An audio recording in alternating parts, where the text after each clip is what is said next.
is really important. So we're going to close Shabbat with Havdalah and welcome in the week with sensorial blessings for fire, for tasting of wine, for smelling of spices to bring us back into the week. And the week begins with Kristallnacht. And so we'll talk a little bit about that, but we're moving from the bittersweet leaving of Shabbat into an evening that's bitter. So we'll just honor that as we start. And I wonder if anyone would be willing to hold up the spices when we bless the spices. Thank you, Deblina. And the wine. Is there anyone who'd be willing to be our wine person? Our grape juice person. Great, thank you. And the Havdalah candle. Doesn't someone want to hold the Havdalah candle? Thank you, Gary, sorry. All right, I'll go ahead and light this. And I'm going to have you stand over this so that it'll catch. You can lift it up when you want to, but.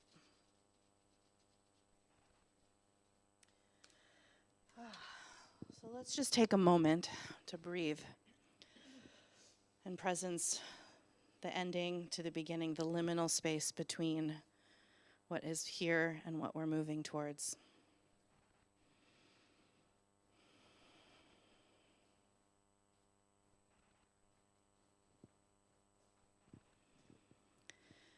Ya la la la la la la la, ya la ya la la la la la, ya la ya la la la la la, ya la ya la la la, ya la ya la la la la la, ya la ya la la la la la, ya la la la la la, ya la la on the juice.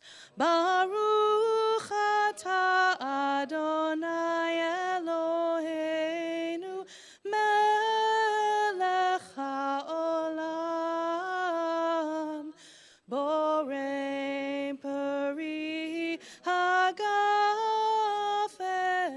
borei peri hagafen yananai. Ya la ya la la la la la, ya la ya la la la la la, ya la ya la la la la la, ya la la ya la la la. Besamim. Baruch atah Adonai Eloheinu melech haolam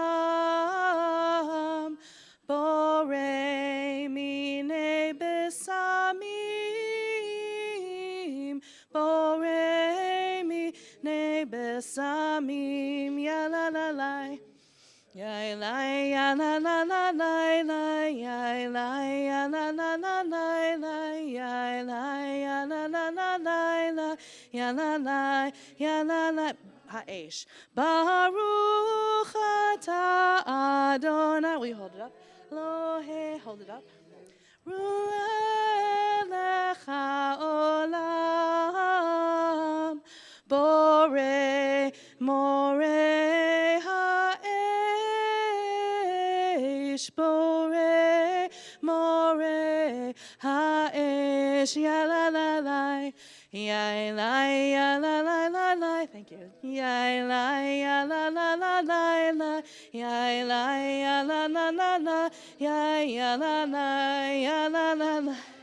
Baruch atah Adonai Eloheinu melech haolam hamavdil ben kodesh, hamavdil ben kodesh lechol, hamavdil ben kodesh lechol, ya la la la. Ya la ya la la la la la, ya la ya la la la la la, ya la ya la la la la la, ya la la ya la la la.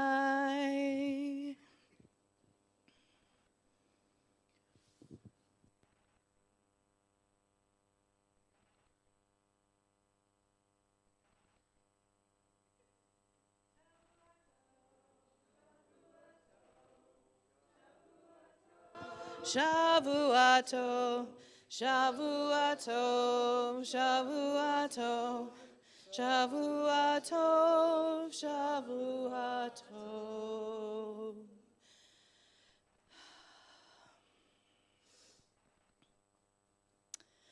So, we are bringing in this evening of Kristallnacht, and I'll invite you to have a seat. And Laurent, may I ask you to light our Yiskar candle? We don't.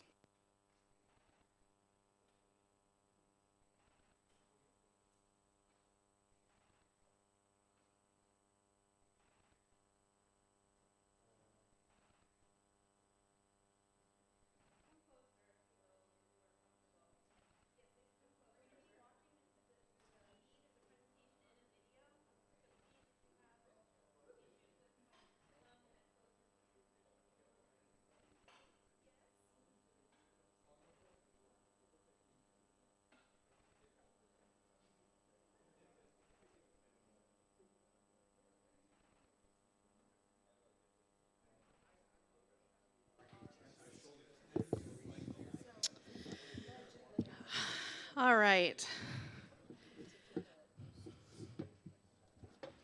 So we have the privilege of being joined tonight by someone who has lived a whole lot of life as a result of the impacts of the Holocaust. Many of you, or some of you in this room, might also have that experience. Today marks the beginning of Kristallnacht. This is the night of broken glass. 2-day pogrom that took place in Germany in 1938. This was a period of time. How many of you know about what happened on Kristallnacht? Okay. So you could inform me probably more, but let's just remember it a little together, witness it together. This was the beginning of an action that shattered buildings, ruined synagogues, families were arrested, people were arrested, thousands by the thousands. Many died, and it really began the wave of severe changes that led ultimately to the Holocaust and many, many millions of deaths. And it started because of a false accusation, blaming Jews for an assassination that took place in Paris. And the government masked this huge action and made it seem like it was just people uprising. But it was really coordinated. It was really described. It was really like, what are the right words? It was coordinated. It was orchestrated, engineered. Thank you. All. That's correct. That's right. That's right. And then after 30,000 Jewish men were taken that night, and synagogues were completely destroyed and buildings were destroyed, then the government put a $1 billion penalty onto the Jewish people, blaming the Jews for that night. And so it doesn't take much to make a link to where we are finding ourselves at this time with rising anti-Semitism. It's not our history. It is our history, but it's our present, and it's what we're living and breathing in many ways. The question might be, no, it's not really a question. It's really necessary for us to keep witnessing, to keep bearing witness, to keep remembering, so that we keep standing, we keep rising, we keep connecting. And so we invited Roberta Lynn, who we met, Rabbi Mike and I met at our Daffodil Project in the spring Roberta's on the board of the Daffodil Project, and we met her then. And through a conversation with Rabbi Mike, we invited Roberta Lynn to come and speak at Kristallnacht. We're going to watch a video as well. And Roberta's second generation of this experience and has spent her life sharing her father's story. He did before he passed as well. He was someone who insisted on sharing and making sure that people know and fighting for justice and truth. And so Roberta is honoring her father's death in this way. And I want to invite you up and welcome you. Thank you so much for being here, Roberta Lynn.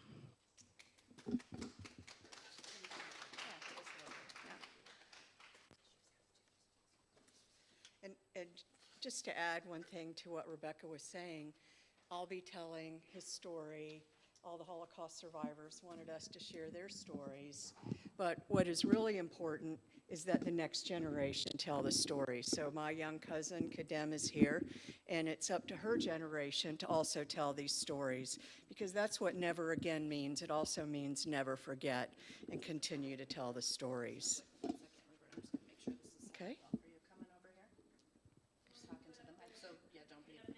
Yeah, the first slide. Just lower that a tad. So, as she said, my name is Roberta Lynn, and I'm from Atlanta. I went to Riverwood High School, then went to American University in Washington, D.C., and ended up moving back here. I worked for an Israeli company that evolved into a social media company for many years after that, and I loved working with the Israelis. Like many of you, I have been the subject of anti-Semitic comments or other type of harassment comments based on your sexuality or your race. When I was 9 years old in the 4th grade, there was a boy in our class that called me a dirty Jew, and he used the N-word on some of his classmates. I didn't really understand what that was, but when I came home, my father was exceedingly upset. Imagine that, 9 years old, your first introduction to hate. When I was in the 6th grade, I came home and I had drawn a swastika on my hand, and my mother grabbed my hand and said, "Don't ever let your daddy see that." And I was 11. I didn't really know what it meant, and I wished I could remember what was the origin of that. Where did I see it? Where did it come from? But I never did. Ultimately, it's Dad's experiences during the Holocaust that's what motivates me to stand here and be the next generation telling the stories. The Holocaust is the tragic consequences of hate. What happened before and during World War II matters. It matters because so many people, in addition to 6 million Jews, were murdered. People of color, disabled people, Romanis, and anyone in the LGBTQIA community. All these people were subject to murder. Until I was really a teenager, Dad never really shared much about his trauma. When I became an adult and started learning a little more and understanding it, I also had a realization of the post-traumatic stress disorder he suffered, i.e. PTSD. For example, he always refused to ride a train. When we were in New York, we took taxis everywhere. Dogs, never big dogs. We begged and begged, and we finally, as children, got a small dog. And his cleanliness and hygiene, they were never able to keep clean in the camps, and so he was extremely, extremely particular about being clean. He would often shower twice a day. All his clothes had to be folded and put away, almost obsessively. So Dad was and still is my hero. It honors me to stand here and tell his story. This is where he stood so many times talking and introducing his film. And I knew the day would come that it wouldn't be him, but I knew it would be me. So It's painful for me to admit this, but I'm almost glad he's not around anymore to see this explosion of hate. I think he wouldn't be surprised by it, but more than anything, he would be afraid for his family. As he talks about in the film we're about to see, he wasn't able to protect his family then. He was only 13, and I think he would have some of the same fears today. It's a deeply personal film about him, Murray Alfred Lynn, and his experiences in Auschwitz and in Hungary. His ability to survive and thrive, his resilience to create a life for himself is pretty incredible. When I was 16 years old, he came into my bedroom and he told me that he didn't think that he was going to live a long life based on the physical pain and abuse that his body had suffered when he was in Auschwitz and thereafter. But Dad forgot he was a survivor. He lived until he was 90 and did not succumb prematurely and give Hitler another victim. So just to give everybody a little frame of reference on the map, can I see the next slide? So this is a map of Eastern Europe. At the very bottom here, sorry, I forgot my pointer, is where Dad was from. Oh, sorry. So at the bottom here, circled red, is a city called Bilka, and that's where Dad was from in Hungary. It's actually part of the Ukraine today. And then you can see the path goes up to Oswiecim, which is the city where Auschwitz is located. In today's world, that's a 6.5-hour drive. In the 1940s, it was 2 weeks in a cattle car.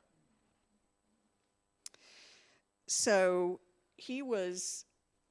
that's basically what the layout was. He was born in 1930 in Hungary, in a part of the country, as I said, that's now in the Ukraine. It was an agrarian society. They were farmers. They didn't have a lot, but they had enough. They kept low profiles because the people in the community even then didn't like the Jews.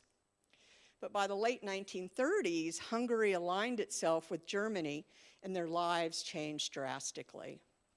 In 1935, Germany passed what's called the Nuremberg Laws.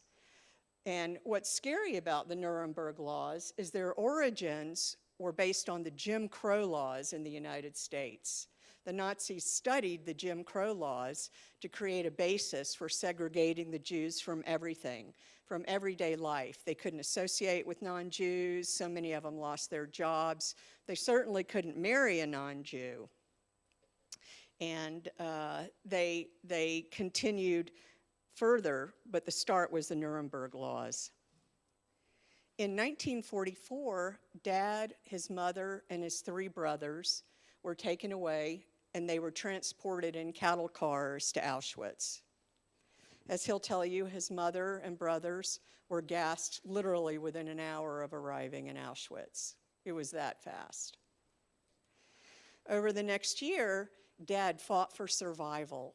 Daily roll calls, volunteers for the gas chamber, constant beatings, harassment, and worst of all, starvation.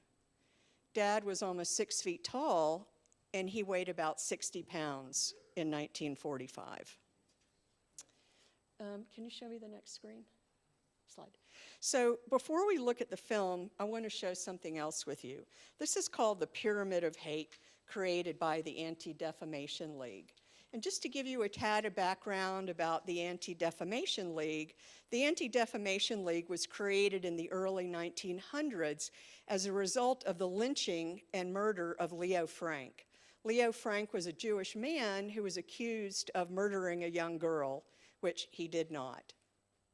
So as the ADL evolved, they got heavily involved in the civil rights movement.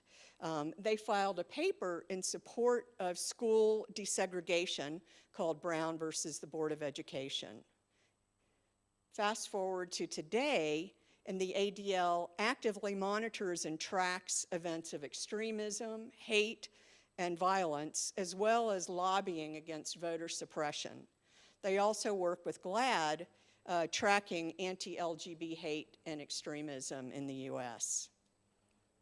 in 2023, and I pulled this from the ADL site, in 2023, there were over 9,600 reported incidents of anti-Semitic and LGBTQIA hate reported in the US. And I think you're all aware of the vile anti-LGBTQIA legislation today in Florida, Tennessee, North Dakota, Texas, South Carolina, and Oklahoma. Here in Atlanta, it's been a little quiet here, thankfully, but I don't know, you may all be aware of the harassment of Allie's Cookies near Emory. So Allie's Cookies is a cookie shop owned by Israelis near the Emory campus. They proudly display the Israeli flag in the shop. And they have been the target of harassment and protests by the Emory students constantly. They almost had to close their business, but they did not. And we frequent them because we want to support them, and the cookies are really good. One day, not too long ago, we were there, and I asked the owner, I said, aren't you afraid, about the flag? And he looked at me straight in the eye, and he said, we are not afraid. So they are tough. But seriously, Georgia's reported incidents of the 9,600 was about 300 in 2023. So that's 300 reported incidents to the ADL of anti-Semitism and anti-LGBTQIA hate, which is, it's about 3%, which is not one of the largest amounts. The states with the largest volume of anti-Semitism are California, New York, New Jersey, Massachusetts. You wouldn't think that it would be the states in the Northeast, but it is. So based on 100 years, the ADL started in the 1900s, based on over 100 years of tracking hate, they put together this graphic called the Pyramid of Hate. And it's interesting, not in a good way, but what it is like any pyramid, there are different levels. And the bottom level starts with biased attitudes, stereotyping, insensitive remarks, fear of differences, non-inclusive language. The next level ratchets up a little to bullying, ridicule, name-calling.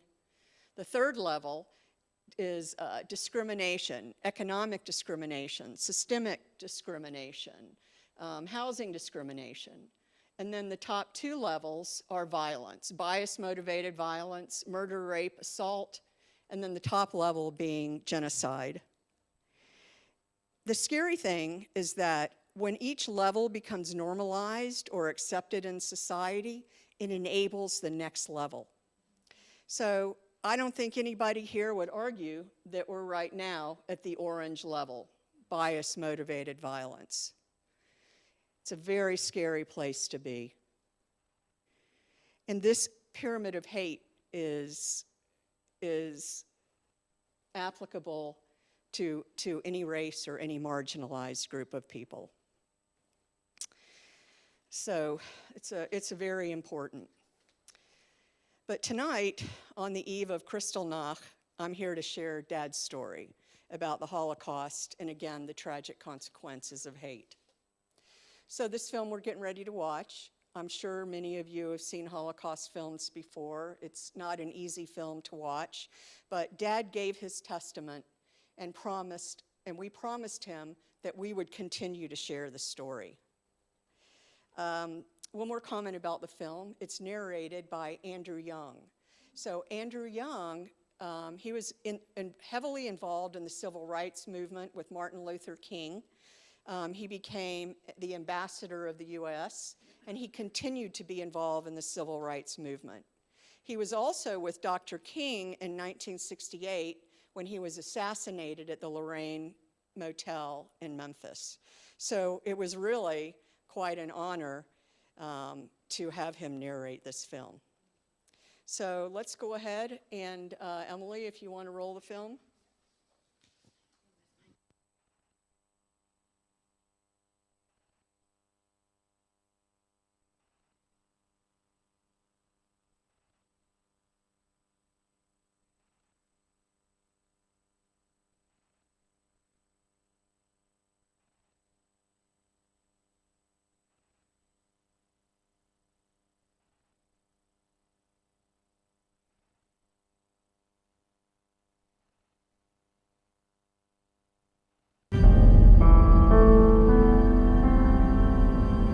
You are looking at a person who is a living testimony to the Holocaust. At age 80, Murray Lynn might be expected to spend his days dwelling in the satisfied bliss of many accomplishments. Instead, for our sake, he intentionally relives nightmares almost too horrible for words. I just want the audience to remember that Auschwitz was the kingdom of death, that it swallowed up the young and the old, the meek and the mighty, the simple and the educated. And I hope that this kingdom of death that we experienced is immortalized for future generations so they will better understand why we must talk about this. For 11 years, Adolf Hitler dedicated himself and his regime to destroying all of the Jews of Europe. He nearly succeeded. But one survivor said it is not accurate to place responsibility for the Holocaust on this lone villain or even his army of Nazis. He says centuries of hate provided fertile ground for both the Third Reich and the Holocaust. What happened when Hitler came to power? Hitler, in a way, pierced that facade of silence. A facade of silence, a hate that lay so close to the surface of European society that when given voice and power, it erupted into unimaginable barbarism. One person who, as a teenager, lost everyone and everything to that hate, believes a facade of silence still lurks, luring us again to slumber. And so he has awakened his own voice to sound the warning. As I got older, when I turned 70, I came to the realization that my life is not entirely my own. It belongs to a tragic history. And from that, we need to draw some meaning, and we need to draw some direction, and we need to draw some lessons.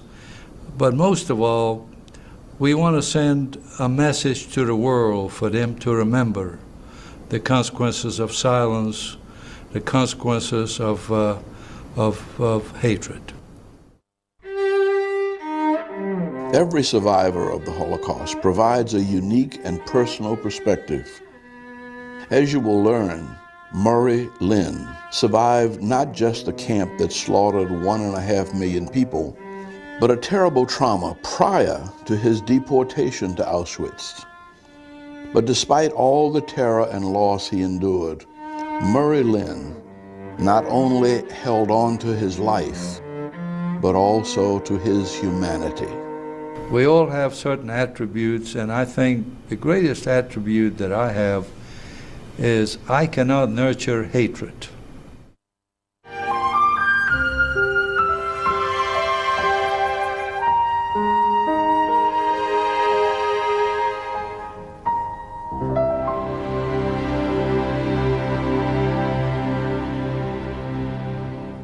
All their clothes, their shoes, they had to dump them in one place, and then we were selected whether we're going to work or we're going to die. He was about the age of these visitors when he entered Auschwitz. But whether Murray Lynn's personal story or even the Holocaust itself is within the grasp of every young mind is unlikely. The survival rules were never to let the Germans know that you are sick, that you're incapable of performing the slave labor. If you are a fighter, you can overcome adversity. If you're not a fighter, you capitulate, and I was a fighter. For most of his adult life, hardly anyone was aware of Murray Lynn's past. So his global business achievements, his enduring and happy marriage, his success as a father, while admired, may not have appeared that extraordinary, if only people had known. Even today, at 80+ years, he remains a disciplined man. with a brilliant mind and a unique charm. He just never offered explanations for why he avoided trains or large dogs. Given what we know about the treatment of Europe's Jews before and during World War II, it is hard to believe any survived. But in thousands of places, Jewish survival amidst vastly larger European Christian communities has historically been a profound challenge. And so it was for all the Jews in the Hungarian town of Bielki, including a young man known to friends as Maurice. We were pretty much isolated from non-Jews. The Christian community did not want to have to do much with us. They did not. We were not integrated in the community. We knew the reasons why.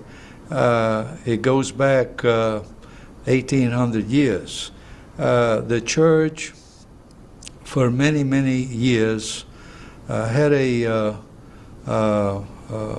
their doctrine was encapsulated in 4 words. Jews are unrepentant sinners. We were treated as infidels, as heretics, and they wanted very little to do with us. And this was a weekly sermon in the church that Jews killed Christ, that Jews were unrepentant sinners, and we must be treated accordingly as pariahs and isolated. Hating Jews, being intolerant of Jews was part of the DNA of its culture and creed. And there is not very much we can do to change their mindset. So we lived almost in fear. We did not want to argue with these people because we knew it was a no-win game. And so we accepted our fate for many, many centuries as being the underclass. Some elements of the Christian church did protest Nazi treatment of Jews and other minorities. Those efforts were brutally suppressed. More commonly, however, widespread church indifference and even support for the Nazi policies existed in many parts of Europe. So what began in the early 30s with vile propaganda evolved with shocking haste into isolation, brutalization, deportation, and the systematic slaughter of Europe's Jews. And again, while Hitler provided the face for these acts, tens of thousands willingly carried out his orders, while millions passively ignored unmistakable indications of the ongoing crimes. Hitler emboldened those people. He encouraged them when they realized that they can speak freely because it came from other powers. It emboldened them to be more anti-Semitic, and it encouraged them to call us names. It encouraged them to taunt us. It encouraged them to mock us. It encouraged them to hate us. So things turned from being a passive, we had sort of a passive relationship, to a hostile relationship. With Hitler in power, Nazi-like paramilitary groups formed or reformed across Europe. In Hungary, Arrow Cross, a murderous anti-Jewish group, had existed since the 15th century. When the Nazis began to ransack Europe, Hungary allied with Germany, and thousands joined Arrow Cross, which in 1942 began targeting for death educated Jews like Murray's dad, Abe. That was a turning point in our lives. That was the beginning of the end. I remember roughly at 2 or 3 in the morning, we had a knock on the door, and the 2 Arrow Cross fascists burst into our door, into our room, and they wanted to see my dad. We were all asleep. And when they told us, when they saw Dad, they told them to pack to put his clothes on and pack his bags, whatever he wants to take with him, and follow them to an unknown destination. We were hysterical when this happened. We all wanted to know why Dad was taken, where Dad was being taken, and what the charges were. But they were unresponsive. My dad was an educator and a community leader. And what they did first is they decided to surround all educators and community leaders, to get rid of them first so the community remains leaderless. Dad was whisked away into the silence, only to be broken by barking dogs and whining wolves. That's all I remember.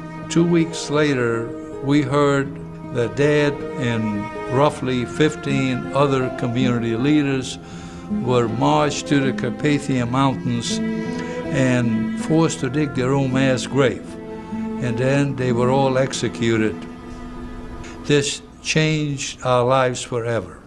Suddenly, we became vulnerable and very insecure. My mom didn't know what to do next. She didn't know how we were going to survive.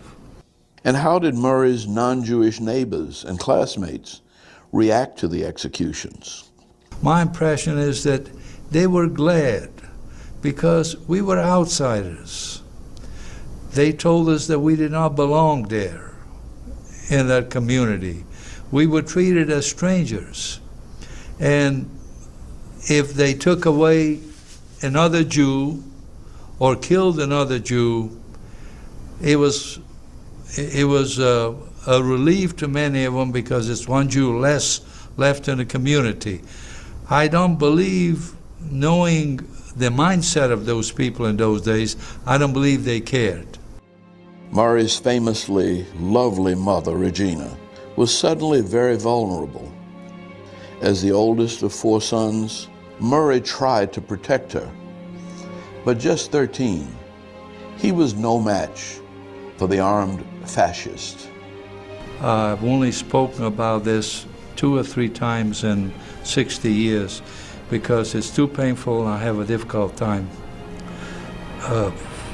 facing it. We had another knock on the door, and an Arrow Cross fascist soldier burst into our house and demanded to go to bed with my mom.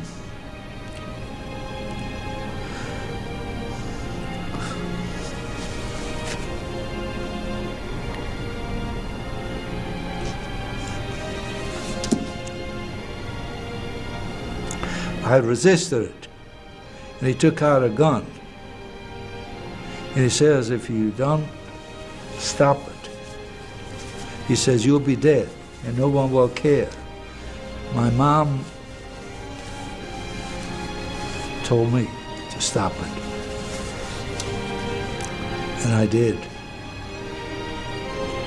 Next thing I knew, I woke up at 6 or 7 in the morning. He was gone.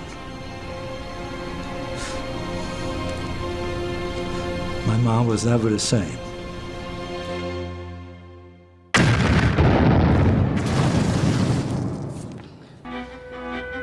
By the spring of 1944, the war had turned sharply against Germany. Confident that they could safely rely on the full participation of Arrow Cross, the Nazis nevertheless went ahead with their plans to annihilate Hungary's 1 million Jews. Roughly April 1944, an early morning knock on the door, and we were told to pack our bags and follow the Arrow Cross soldiers to the train station. Mom, I remember she pulled the sheets and blankets from our beds to put our belongings because we didn't have luggage in those days. Only the well-to-do had luggage. And we put pots and pans and bread and flour and whatever for subsistence. And I remember my mom tied all the baggage on our necks. It was a surreal scene that you only see in a movie. As we were trekking to the train station, it was an orchestrated scene on the street. Many of them are neighbors. Many of them we knew because it was a small community. We never believed that there was so much anger and hate and contempt for us as we were trudging with our baggage in our bags. They were hurling epithets at us, spitting at us, throwing rocks at us as we were led to our doom. Nobody came to our assistance. There was no moral outcry in the community. Murray, now 14, with every other Jew in his town, was sent to a nearby city and into a ghetto created to serve as the temporary holding area.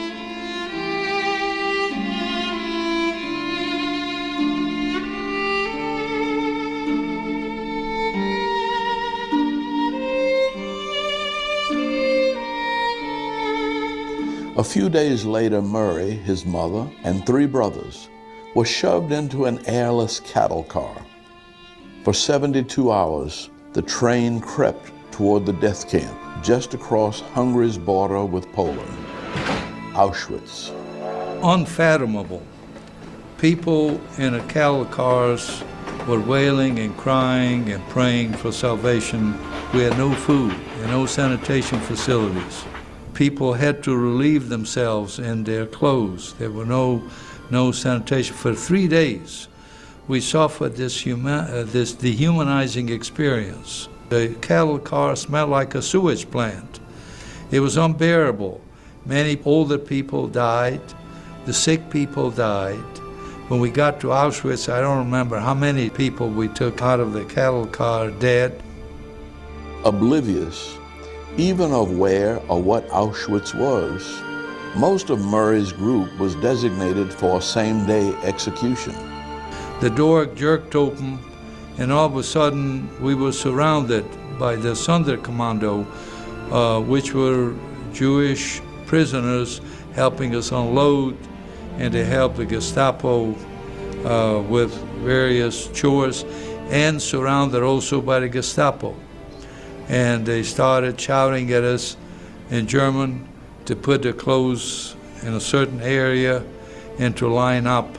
The Sonderkommandos came up to the train, and they took off many, those who couldn't walk, those who were too sick, or those who were too tired.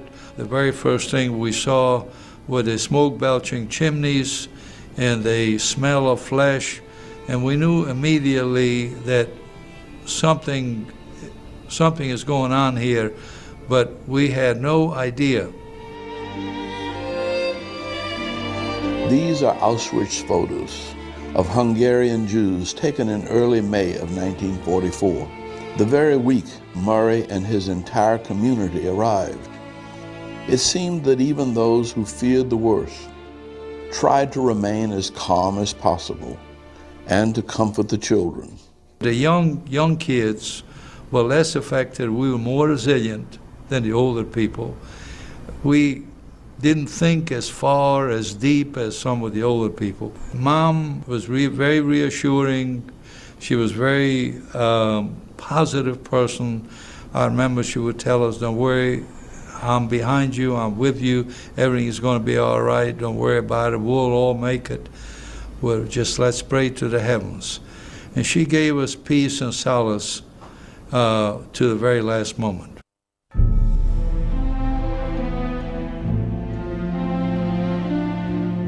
The last moment Murray would ever share with his family occurred within minutes after the family staggered down from the cattle car. We were immediately separated. My mom huddled around my 3 brothers. She was sent to one side, and I was sent to the other side. The people, those capable of working, the younger guys, under 30, under 35, were separated for work, for slave labor camp, and the rest of them were assigned, and they were told that they were going to take a disinfectant bath. And I remember a Sonderkommando told me, tell him you are 16. I was 14, tell him you're 16. He knew something I didn't know. If I was 16, they would assign me to work. And all I remember, the only thing I remember, my mom was hysterical when they yanked me away from her, and she bid me a farewell. The last thing she said, "I love you, son.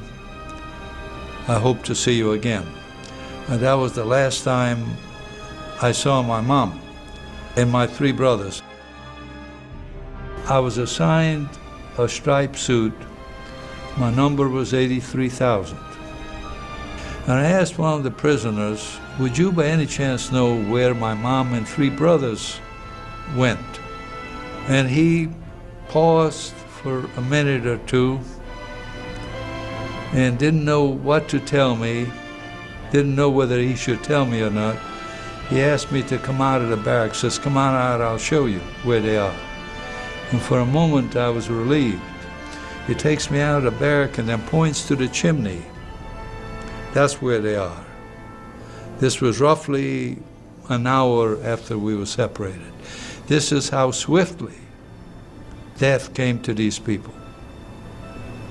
I said to myself, I'm alone. I have no incentive anymore to remain alive. Like most prisoners, he would regain his will to live, but will was rarely enough to overcome their captors' commitment to kill them all. Inhuman conditions were the rule, beginning with barracks in which 500 were crammed, where no more than 75 could possibly have hoped to survive. 3-tier barracks. We slept 3 people per bunk, so there were 9 people. The worst barrack, the worst bunk was the bottom one, because they took everything from all the incontinence and diarrhea and everything that came from the top 2 tiers. They were the receivers of all the indignities overnight. But we slept without blankets. We were given blankets. We were assigned blankets initially. It was so brutally cold that we took those blankets, most of us, and tore them up and made vests out of them. And we could not show those vests because we would have been brutalized by the Germans or even murdered. We took those vests under our shirts. And some of us used paper bags from cements where we worked in factories and made vests out of them to survive. Each morning, Murray helped to remove a dozen or more corpses from the barracks. Then the night's survivors lined up for their guards to decide who could still work and who instead would be murdered. They didn't count us. They knew that we could not escape. But the roll call, the purpose of the roll call was to cull the sick and the emaciated and those who are incapable of working. And they told them they were going to the hospital. Well, the hospital was a euphemism for the gas chambers. I was picked no less than 10, 12 times to go to the hospital because I was too weak and too emaciated, and I slid back to the line because I knew what a hospital meant. My cousin, I had a cousin with me there, his name was Sam Green, and he volunteered to go, quote, to the hospital, and I said to him, "Sam, do you realize that this is not a hospital you're going to? Do you realize where you're going and what you're doing?" And he said something to me again that haunts me still. And my Hungarian name was Maurice. And it says, "Maurice, I know where I'm going. I will only suffer for 10 or 15 minutes, but you'll suffer until you die an undignified death from starvation." He says, "Who is better off, you or I?" For the slaves of Auschwitz, death was usually gradual, horrible, and inevitable. Murray's body became skeletal as he carried 50-pound cement sacks for 14 hours each day. And acts of cruelty or murder could come at any minute. I'll never forget, a sergeant came over to me when I was in Auschwitz, and it's the only time I was threatened with my life. He comes over to me and he says, "Junge, was hast du aufgefressen, dass du hier bist?" I violated the rule of answering. I said, "Gar nicht." And he slapped me so hard that the thrust knocked me probably about 20 feet from him. I was blind, bloodshot and blind in one eye and deaf on my ear probably for weeks on my left side. Diseases like typhus, dysentery, and cholera killed thousands, though the biggest killer of prisoners was unrelenting starvation. Hunger assaults your mind and the body until you become delirious. All you do is you hallucinate about food. It was impossible to survive on what they fed us. We would give them a cup of coffee and a slice of bread in the morning, nothing at noontime, and at night a cup of foul-tasting potato soup. This was roughly 150 to 180 calories a day. The difference between those who survived and those who perished had a great deal to do with a mindset. There has to be an innate gift. If you believe in God, it may be a God-given gift. But it's a gift that I had to fight for life. And I fought for life every inch of the way, every moment of the day. I knew that I wanted to live. I knew that I wanted to survive. I knew that I was the only one in my family who survived at that point. Deprivations at Auschwitz spared no one. So despite being a young teenager, Murray says he rarely got special considerations from his fellow prisoners. You will probably hear different stories from different people, but my memory and my impression was that with few exceptions, we all became animalistic. We were all fighting for survival, and we became desensitized about each other. By early 1945, Russian soldiers were at the gates of Auschwitz. Lacking time to kill and dispose of their bodies, the Nazis elected to march thousands of prisoners, including Murray Lynn, hundreds of miles to camps in Germany. Over the course of 10 brutal cold days, Murray fought to put one foot in front of another as the hateful Nazis committed murder all around him. When I remember when we were marching on the death march, when the guards clobbered the sick people to death because they didn't want to waste a bullet on them. We knew that if we could just survive this terrible ordeal, that ultimately we would be liberated, but we didn't know how long it's going to take. We heard the planes flying above us.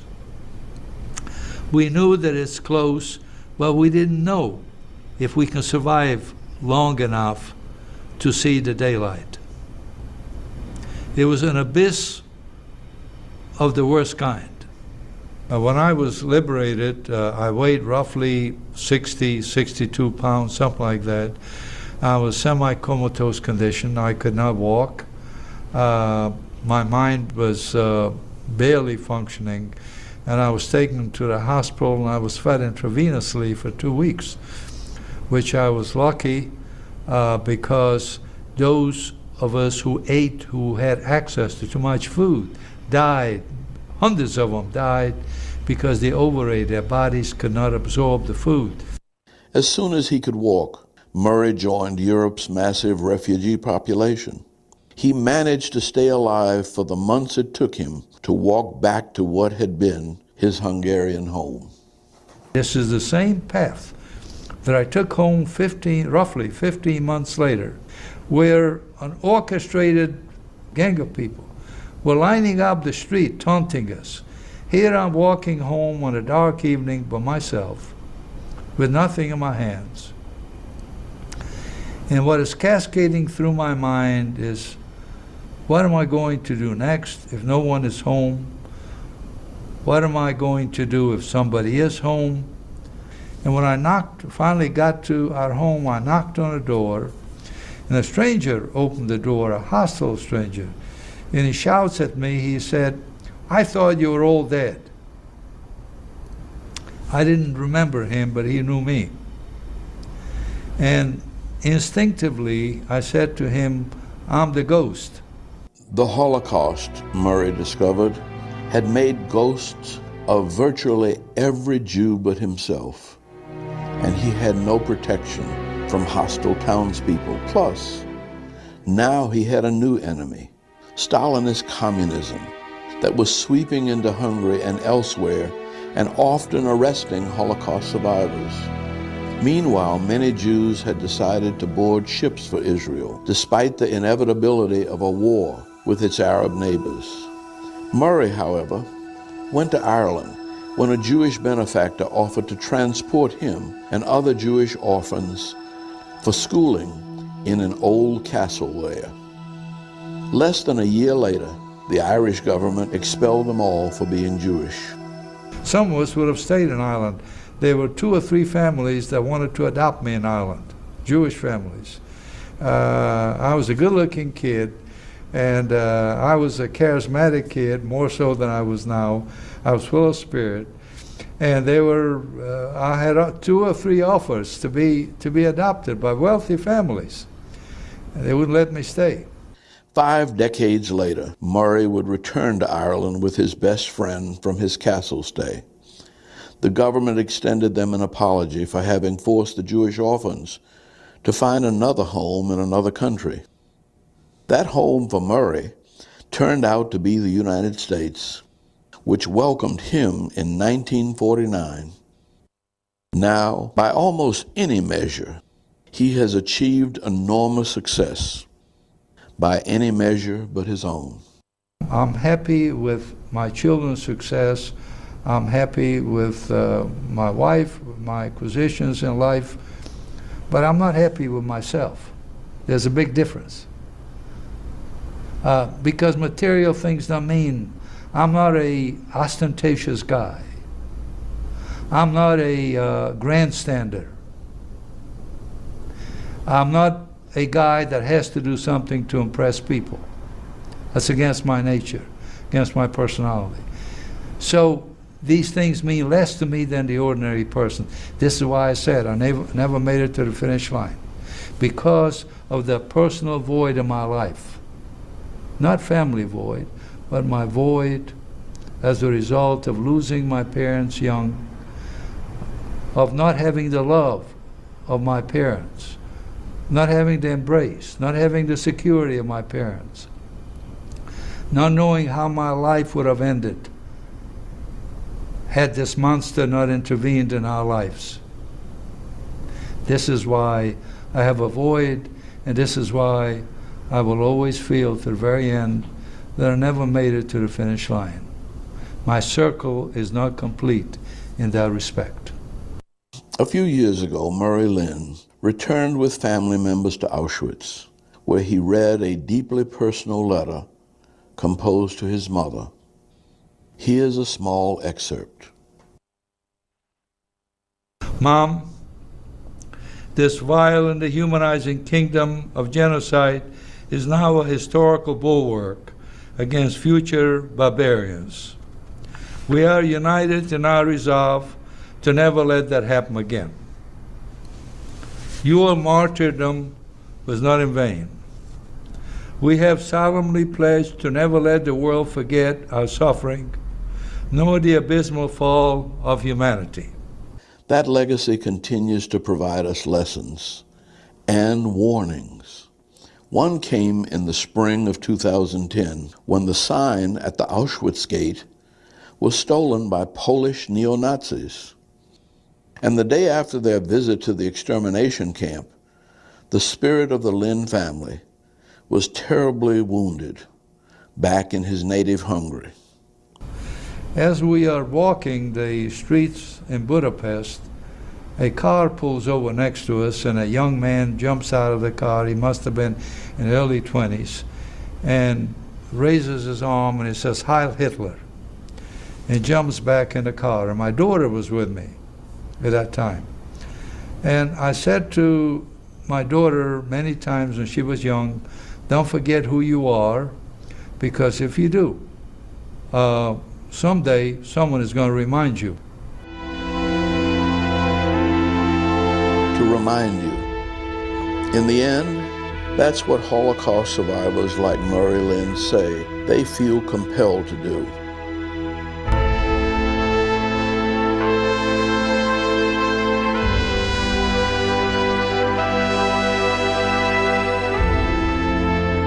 To remind you that hatred, even in its most vicious and diabolical forms, takes no holiday. We must, they say, keep watch both on the world and on ourselves. We must fight for a better world than the world of my childhood. You must never give up.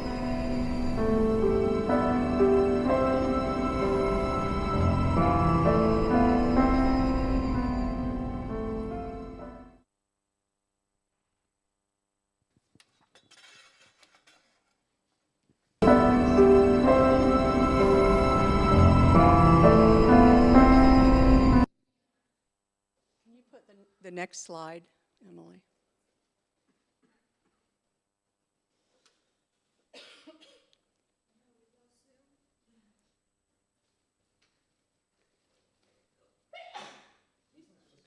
Okay, well, always just takes me a moment to catch my breath. It's a lot to absorb. I always wear Dad's watch when I talk. This is actually the watch he was wearing in the film, but it makes me feel closer to him. The next slide, though, keep going. That one. That was just a photo that somebody took while we were at Auschwitz. He delivered the eulogy to his mother while we were standing in front of one of the exploded gas chambers. I attended many times Dad speaking and presenting this film, and every time when the film was over, and he got home, his dress shirt would be drenched in sweat, his underarms drenched in sweat. That's how hard it was for him to do this, but he believed it was his obligation to do this and to share. He spent a good part of his life struggling to understand the essence of the Jewish hate. He philosophized, he read, he meditated, and tried to ascertain where it came from. He left our world about 3.5 years ago, and he left us these words of advice. Gazing wistfully into the past, this is not the world my generation hoped to bequeath to yours. Intolerance and racism can warp a society, change its values, and transform it into a monstrous nation. I learned that cynics don't change things. Idealists change things. Dreamers change things. But most of all, people who believe in the power we all hold within ourselves change things. Strive for social justice for all creeds and cultures. Every day on social media, we see horrible things, lies and hate talk. Sometimes it's just, quote, an innocent joke. And I know sometimes we all think our heads will explode. I deleted my Twitter accounts today. A coworker once bragged to me when we were talking about some pricing that she Jewed them down. And I just stood there, and she, to her credit, she recognized what she did. This was a young girl from a southern town, had never met Jewish people, but I gave her credit. And I think the importance of that is that everybody deserves an opportunity to learn. And she learned. And I think we need to be able to help people learn, because we cannot let lies or false stereotypes or dumb jokes define us. We cannot let it be normalized. So correct people when you see them, even when it's hurtful. Tell them that it's hurtful and give them that opportunity. So I usually speak to high school students, and at this point in the talk, to try to get them to interact, I ask them, I say, okay, if you're comfortable with it, anybody in the group, if you've been the target of hate talk or racism or anti-Semitism, raise your hand. And usually about 75% of the kids in the room raise their hand. And I'm never amazed to see that, but what is important is that, wow, if we could all be strong enough and have the courage to push back on that, what a difference we could make. And this is a slide that I show them to help. Like, what do you do when you hear it? Now, this is a teaching slide for teachers, really. So most of these are geared towards students. But I think the most important thing on this is be an ally. And that goes for all of us, to stand up and to say no and to correct people. That's the most that we can do. Next slide. So this picture was outside of Auschwitz. Dad and I were sitting, and now outside the gates of Auschwitz, it's beautiful green grass. And Dad, who was always an extremely picky eater based on being sick for so long, he roasted his own peanuts and carried them with him on the plane. So here we are, sitting outside the gates of Auschwitz, drinking bottled water and eating Dad's roasted peanuts. Truly a surreal scene for him. And I love this picture. But if he were here today, I know he would thank you for coming, for taking your time to listen, and he would probably apologize if he rambled too long. But most importantly, he would tell you to stand up and use your power to speak out against injustice to help make a change. For me, I thank you for coming and listening to me tell his story. And I like to try to be positive and hope that people can grow. I know the world is an ugly place today, but one of my favorite quotes is from Dr. Martin Luther King. And in 1963, he said, "The ultimate measure of a man is not where he stands in moments of comfort and convenience, but where he stands in times of challenge and controversy." And I just always think that was a really powerful statement. And that's basically that's all I have. And I'm open to any questions if anybody has any questions. I know it's a lot to just absorb. Yes, sir. When that person said to you that they juked them down and you responded, did she show remorse? Was there any? She did. My face must have just dropped, and she looked at me, and she said, "That's a bad thing to say, isn't it?" And I said, "Yes, it is." And we remained friends because she learned. She learned. Excuse me? She is. You know what? We're still friends, or friendly, I should say, acquaintances. And honestly, I'm pretty sure it's an incident that she did not forget. And many of us have said stupid things and learned from them. I know I have. So, ma'am. I heard that phrase from another Jew. Yeah. 30 years ago, and I had decided to become a Jew, and I was living in the U.S. for, 15 years, and it was a friend, and it was jaw-dropping to me. So I think what I'm hearing from you is that there has to be a kind response, but a firm one. It's like, where does this come from? What does this mean? And you realize that it's insulting to our people that it comes Yeah, I mean, that's the right response, I think. You know, people deserve an opportunity to learn and grow. Absolutely. That's the right response. I was the child, by the way, with him when we were at Auschwitz. And when that person raised their hand and did the Sieg Heil, I mean, I thought I was going to pass out. I was worried more about Dad. And he was glad. He told me he was glad that it happened so that I could experience it. I'll never forget that. It was an incredible trip. But thank you for letting me share. And just remember, we need to stand up and say no. Thank you.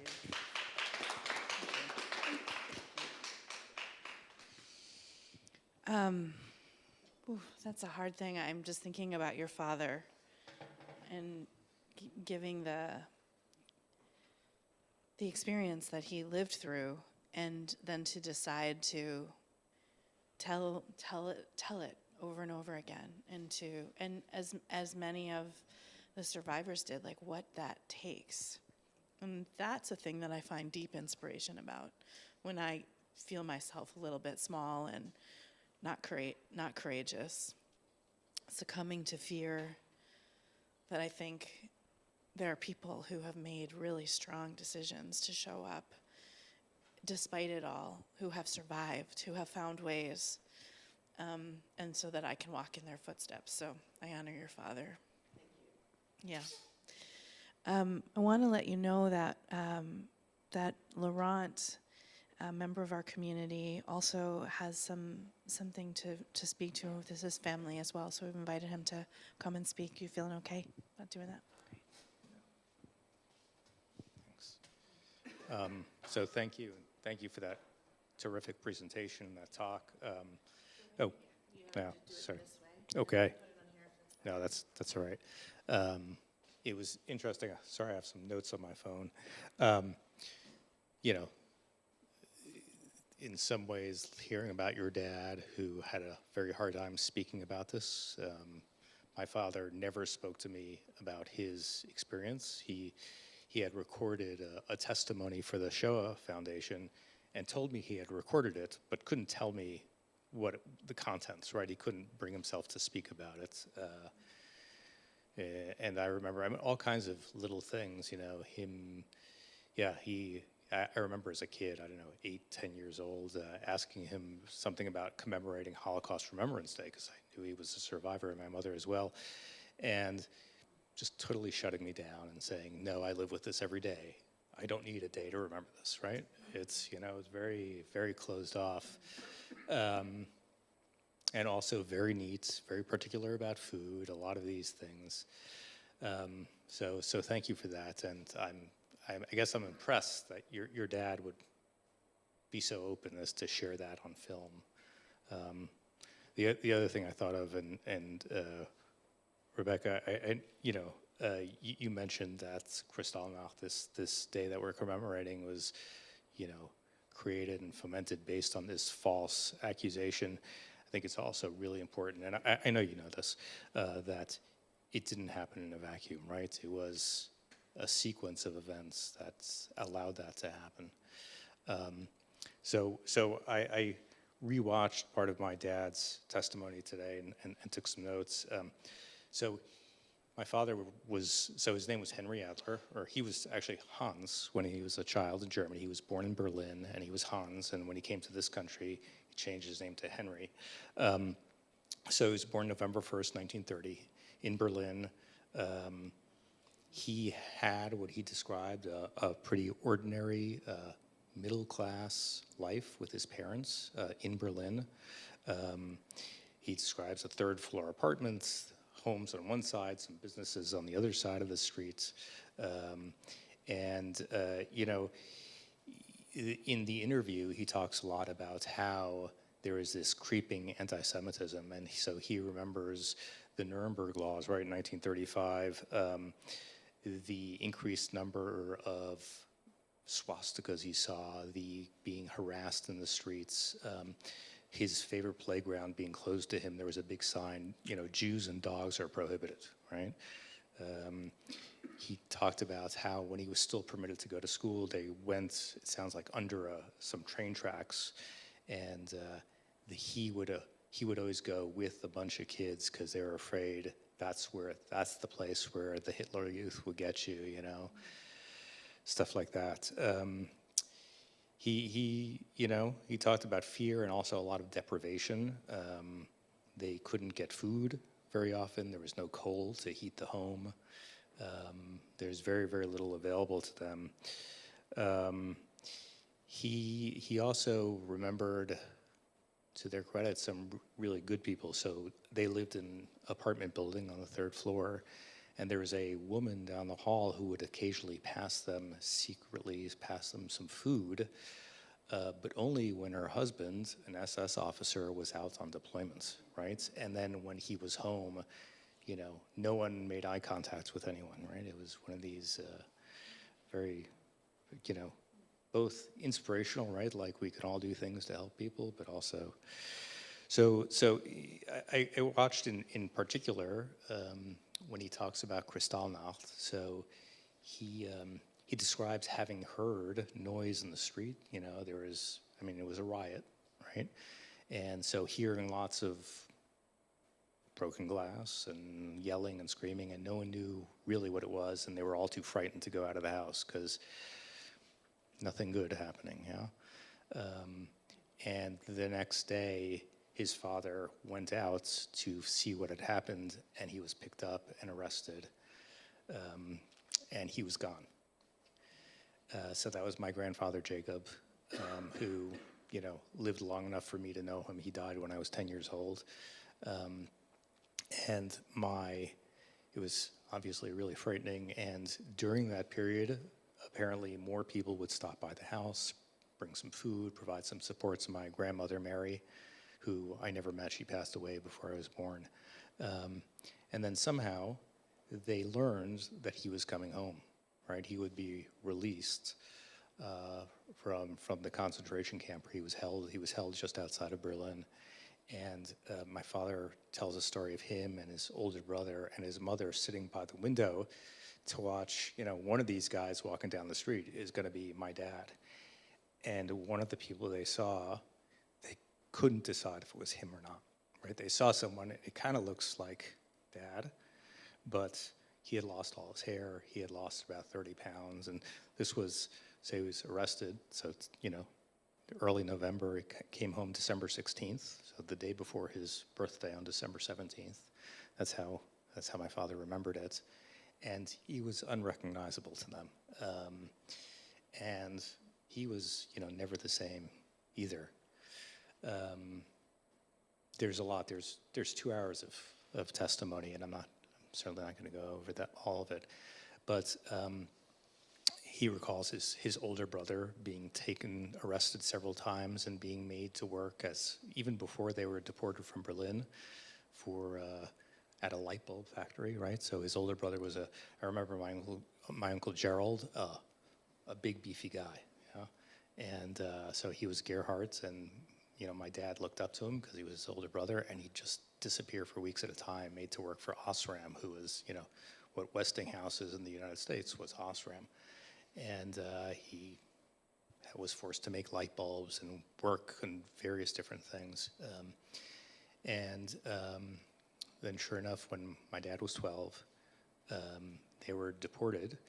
There was a knock on the door. They were given 20 minutes to pack a bag and to put in the back of a truck. The truck makes a bunch of stops around Berlin. And they get, my uncle Gerald gets separated, so he develops typhus and gets separated from the other three. And they all get deported, not to Auschwitz, not to a death camp, but fortunately to a work camp, to Theresen. So it's just outside of Prague. My father gets separated. So the men and the women obviously get separated. So his mom disappears, and he gets separated from his dad, and his brother is somewhere with typhus. So he's there. He's made to work in the carpentry shop. He was making doors, and he tells a story about how he got hit because the joint he made was not good enough or strong enough or straight enough. I don't even know for the commander's home, right? So, you know, these and stories about. So he met a lifelong friend there, a guy who also was Henry when he came to the U.S. So the other Henry, who had been Heinz, also became Henry. So Henry Sussman sort of showed him the ropes. He was a few years older, and after my father died, I got some correspondence from Henry Sussman about how it was also their job, the two Henrys, to bring the big vat of soup into the carpentry shop, and how the soup was just really this watery concoction, and sometimes you lucked out and you found a potato. And through a series of events that seem improbable, he survived, his father survived, his mother survived, his brother, after he got typhus, wasn't allowed to board the train, and my father doesn't report remembering a cattle car. He was also 12 at the time, so who knows. But something's very clear. So he remembers his bar mitzvah in the camp. Someone taught him, one of the other prisoners taught him a bracha, and I don't think he knows what bracha, and they snuck him a couple of sugar cubes, because that's what you get when you have your bar mitzvah. But his brother somehow, so we were at Theresen a few years ago, and his brother arrived, I don't know, a month, 6 weeks after everyone else does, and he gets, so the story that was told is the Nazis were going to take my grandfather to the east, which presumably meant Auschwitz or one of the other death camps. Gerald, my uncle, volunteered to go back to Berlin to work at an Air Force base if they'd spare my grandfather's life. And so at the end of the war, they, although all separated, they somehow ended up in the same DP camp, a displaced persons camp. So it was a family, the two parents, only two kids, except for the family that had left the country. There was one uncle who was in the U.S. So I think my father's father had, 5 siblings. So there was one who survived here in the U.S., the others exterminated. Same thing on his mother's side. And they all came here. They got very lucky and came here, and stories of making a cross, and the Russian soldiers liberating the camp, and they had all been expecting Americans. There had been rumors that the Americans are coming, and who are these people, and right? And it was frightening. And he said, we were so glad to see them, but every night they got drunk, and we were all so scared because we didn't know what they'd do. And these were the guys with the guns, and the other guys with the guns were the Nazis. And he said anytime you saw someone with a gun, it was bad news. They weren't just guards. He said he remembered a drunk Nazi taking just target practice, and he died with a bullet in the back of his knee because he wrong place, wrong time, and someone had too much to drink, right? So yeah. Many more memories, but really remarkable that, people live through those kinds of times, and hopefully we can live through our difficult times as well and learn from that. All right, thanks. Thank you.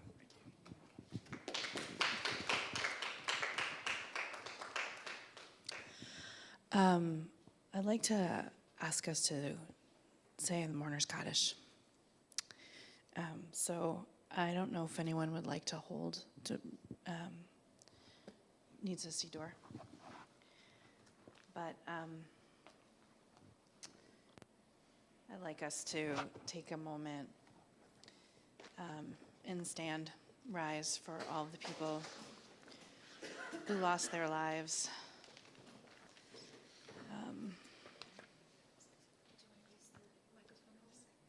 don't. I'll do it in a second. I'm just, who knows this page by heart? Thank you, friends. I will now know it by heart as well.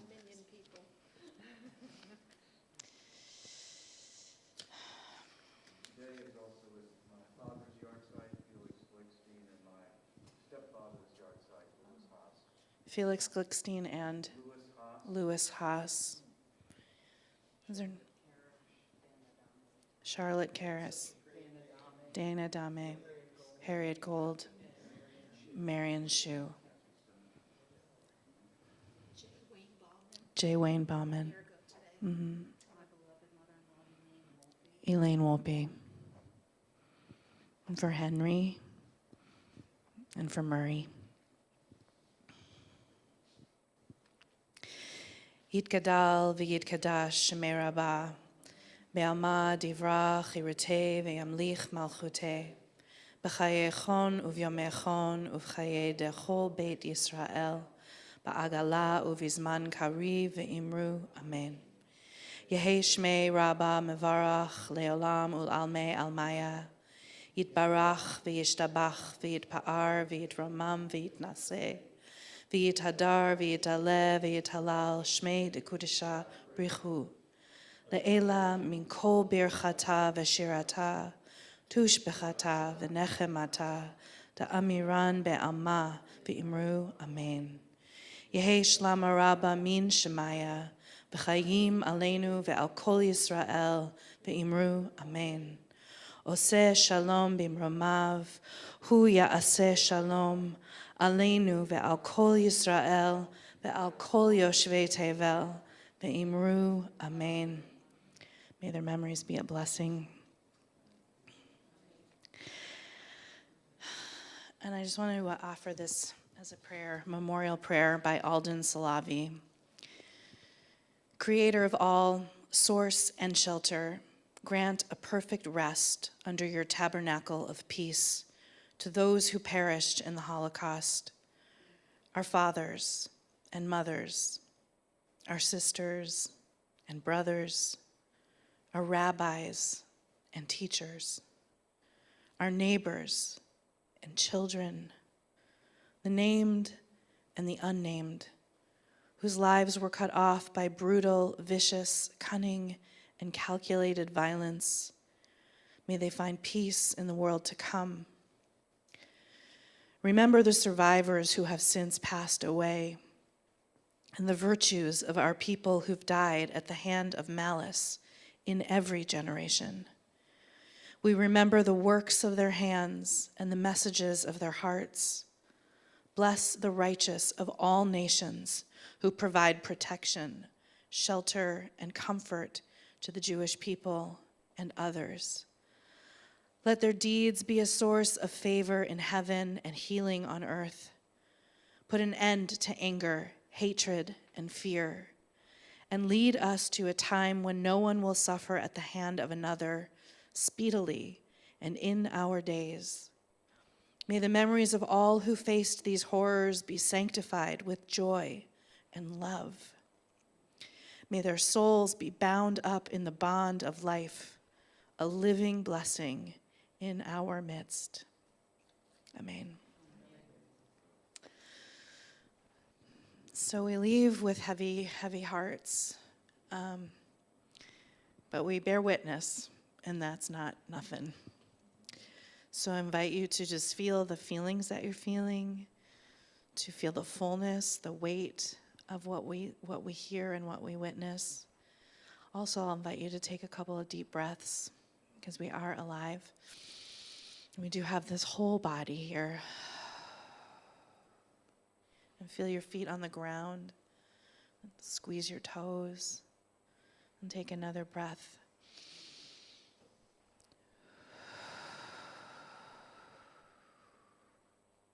And one more, feeling the width and the length of you.